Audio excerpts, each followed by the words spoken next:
Hey there, Doodle lover. Are you ready to finally feel proud of your Doodle's behavior? Not just their adorable face? Then don't miss my free 10-day Doodle Parent Challenge starting September 5th. It's the training reset you've been craving. Live, science-backed, and built just for Doodle parents like you. Head to thedoodlepro.com/parent challenge to save your free spot now. That's thedoodlepro.com/parent challenge. I'll see you inside. You don't want your dog to think, I wish that dude would come over more often. Yes. That's exactly the switch that we want to make to change an aversive trigger using that counter conditioning into something that your dog really likes.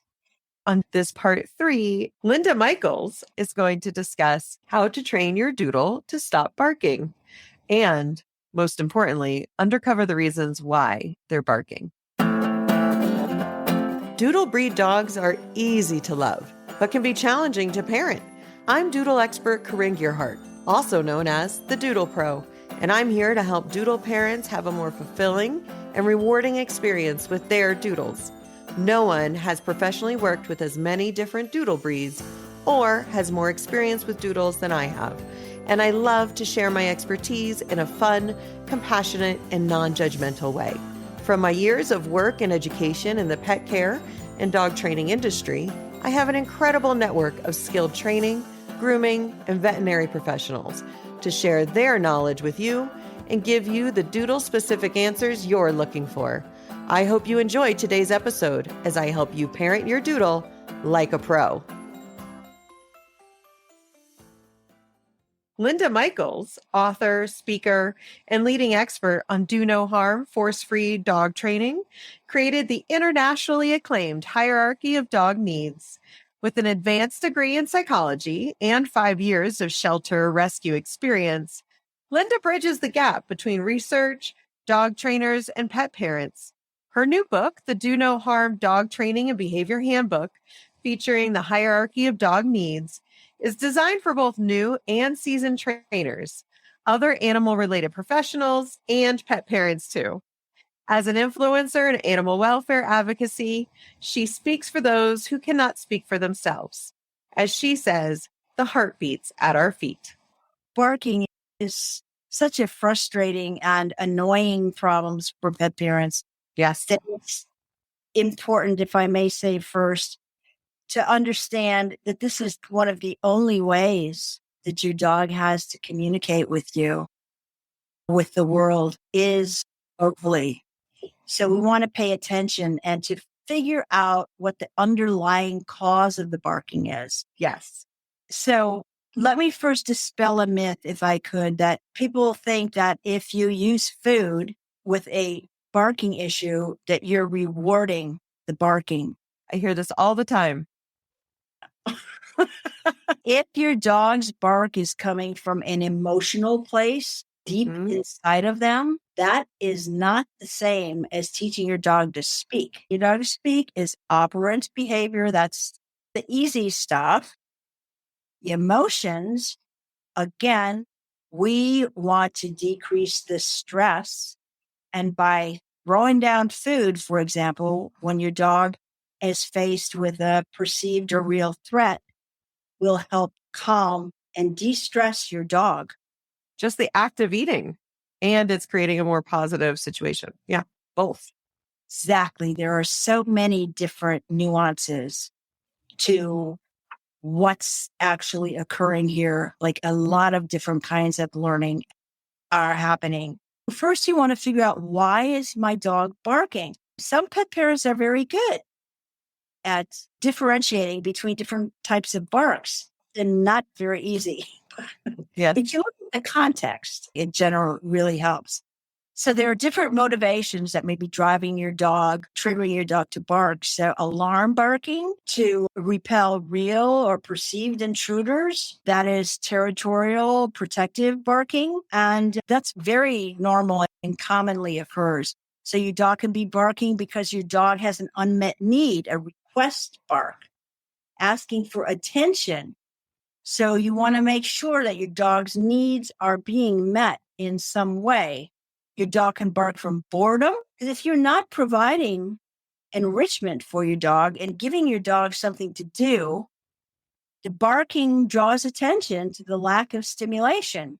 And it could be self-reinforcing. So just ignoring a bark for something else, you might be able to ignore it, but barking in itself can feel rewarding to a dog. So ignoring by itself usually Right. doesn't do it. That's like the happy bark. Yeah. So, yeah, dogs bark. When you look at the continuum of the different reasons your dog will bark, as said, they have one way of communicating it. It'll be all these different reasons. There are cognitive deficit barks, for example, as a result, particularly in senior dogs, where it's really idiosyncratic and idiopathic. That is a neurological condition. Dog is ill. Your dog may bark from pain or from parasites. Can you imagine putting ourselves in our dog's moccasins? Imagine what it feels like to have all these bugs crawling all over you. I talk a lot about, by the way, in the hierarchy about indoor shelter and the dangers, the hazards of having a dog unattended outdoors. There are things that I learned in doing research for this book that I had never considered before, but that we should think about.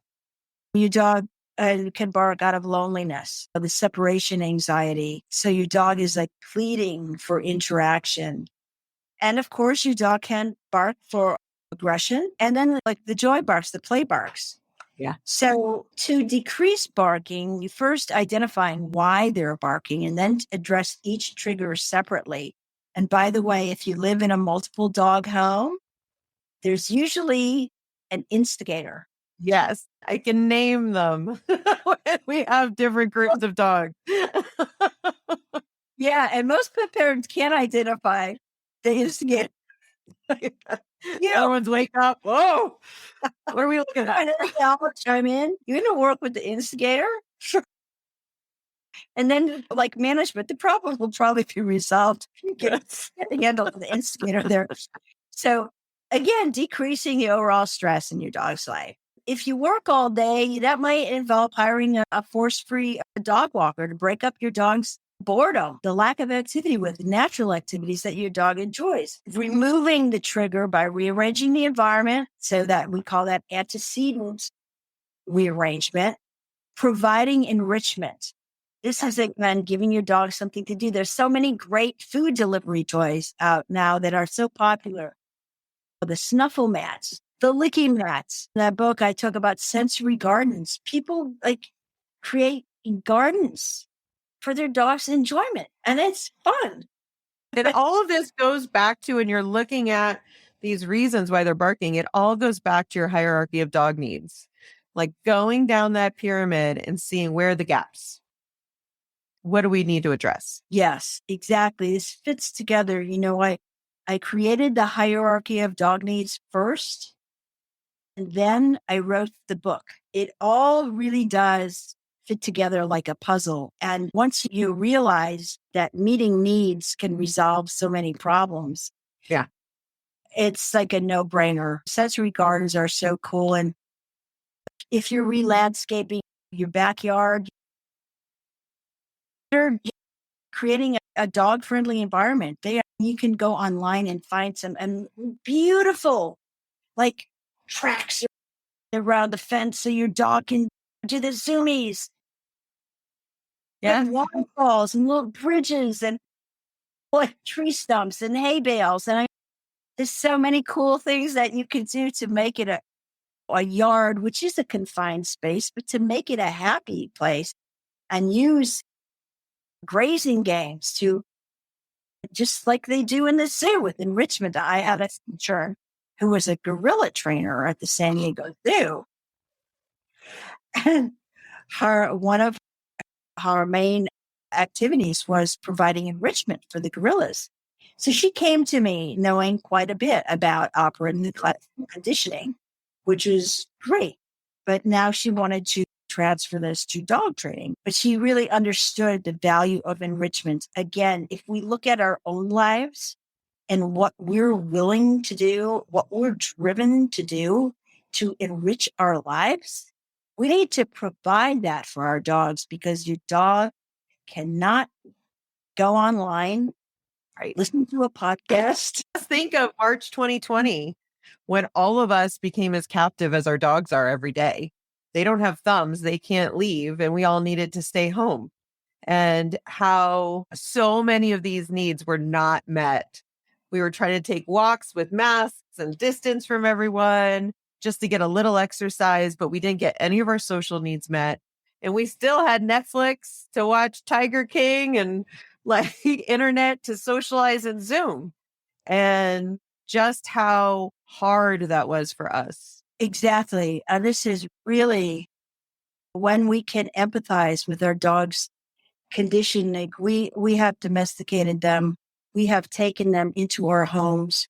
They are completely dependent upon our good graces, that we can become more giving, more understanding, more kind. And this will in turn make our lives better. Yes. And make our families' lives more enjoyable. Include your dog when you run errands. Try to provide your dog with novelty. And we seek novelty, and that's on the cognitive needs. Novelty is very important for all of us. Dogs like consistency and they like routines, just like we do, but they also like novelty, just like we do. Let me just talk a minute about alarm barking. If your dog is perpetually on patrol, can you imagine how stressful that is? If you felt the need to protect your house at all hours, that is really stressful and exhausting. So that chronic stress and anxiety is going to create barking problems in so many cases. You want your dog to be able to fully relax in their yard, not have to worry about the dog next door or the unkind neighbor or the kids teasing them or whatever it may be. But for alarm barking, it often occurs with the doorbell and at the door. I came to a client's house. She was following directions. I love when my clients do like take notes. And then I come back and they like did stuff. I come back to her house the next day and there's a sign at the door that says, "Please feed the animals." Oh, she had treats out there. So that when someone came to the door, that visitor, instead of predicting scary thing happening, here comes the mailman to kill us all. And your dog doing their job by protecting the territory. The doorbell and the guest now predicts good things are going to happen to your dog when they hear the knock on the door or the doorbell ring, because that person got the treats right there. It's going to come in and throw those treats, move the dog away from the door. Anyway, yeah. You just said it's key on the throw because it's giving the dog the choice to retreat. They don't need to approach this human that they're already feeling anxious about and receive the treat from the thing they're scared of. Okay, that's really important. The multifaceted aspect, again, so many different nuances in learning are being accomplished by doing something that just seems so simple. It's actually scientifically correct. And there's been a lot of research. I have to say what not to do. Citronella bark collars. No. Electric bark collars. No. Debarking surgeries. No. Spray bottles. Shaking cans of marbles near your dog's ear structures can cause hearing loss. That's just a popular and wrong thing to teach pet parents. Shouting. So these often have undesirable and sometimes serious medical and emotional effects. So never punish your dog for growling or barking because, as I said, the next time because your dog is smart and you are teaching them everything that we do. Your dog is taking note of and learning from it. So if you punish the bark and your dog feels threatened, your dog may just bite next time. And this is where people often say, oh, my dog, the dog just bit out of the blue. No, it's never out of the blue. There are always underlying drives and there are always signs. Dogs don't want to bite. If we don't listen to them, That's all that's left. they can't speak to us and try to talk sense to us. Please don't come over here and grab me by the ears. Put your face in my face, because that's like a threat in the wild when someone looks you directly into the eye and now your face is in mine and I'm just need to move it away. So I only have one tool. So punishment can backfire and cause aggression, fearfulness, and damage to the relationship. And Linda, one of our members, her name is Elaine, and she has a mini Bernedoodle Thai who can hear the gardeners outside and will alert bark. And she's been trying to use treats and just really counter condition. But she was wondering if it would be helpful for her to walk Ty out to see the gardeners, to know that they're not a threat, and maybe use treats while he's looking at them. What is your advice for Elaine on this? I would do all of those things. I believe in many cases, like we're going to use all of the tools. Once got a case with a dog that was very aggressive to the pool cleaner. These guys were afraid to come on this property and it was not pretty. But the dog was just doing its job. And this dog is doing the job of being the wolf that's protecting the campfire from the predators or the other tribe. Yes. So if the gardener is willing, the combination of things that are triggering the dog, the stranger entering the property, that territorial aggression, noise of the equipment. But if the gardener is willing, and very slowly and very carefully, again, not approaching your dog, just bringing the dog out on leash and having the gardener toss treats. Yeah. High value meats like little chunks of chicken or something that's going to impress your dog. Hey, this is a good dude. You don't want your dog to think, I wish that dude would come over more often. Yes. That's exactly the switch that we want to make, to change an aversive trigger into using that counter conditioning into something you're pairing it with something that your dog really likes. But also, if you could just remove your dog from the whole situation, have that dog walker just come over and, okay, Wednesday at 3:00, just come and take the dog for a walk. Just decrease their stress overall. Yes. Yeah. Yeah. Or you provide enrichment in a different room for your dog. So your dog is not worried and feels that patrolling is required. You're distracting as well and changing emotions as well and providing species enjoyable activities as well. But getting distance from the stranger and from the noise, using audio blockers, get a CD of the ocean or whatever you like, or play reggae music. They found dogs really like reggae. There are many things that she can do. But again, like management would just be the easiest and the safest. So having that protective barrier between her dog and the dog's natural inclination to guard. But this dog that was very aggressive toward, it wasn't just the pool person, it was me coming in the house. It was frightening. Dog was eating out of my hand, and it took about 3-4 visits, and there was another one of those miraculous, oh my God. And the client sends me video of the gardener out at the pool and the dog. So we use the pool for exercise then. Yeah. And the gardeners helping tossing the ball into the pool for the dog.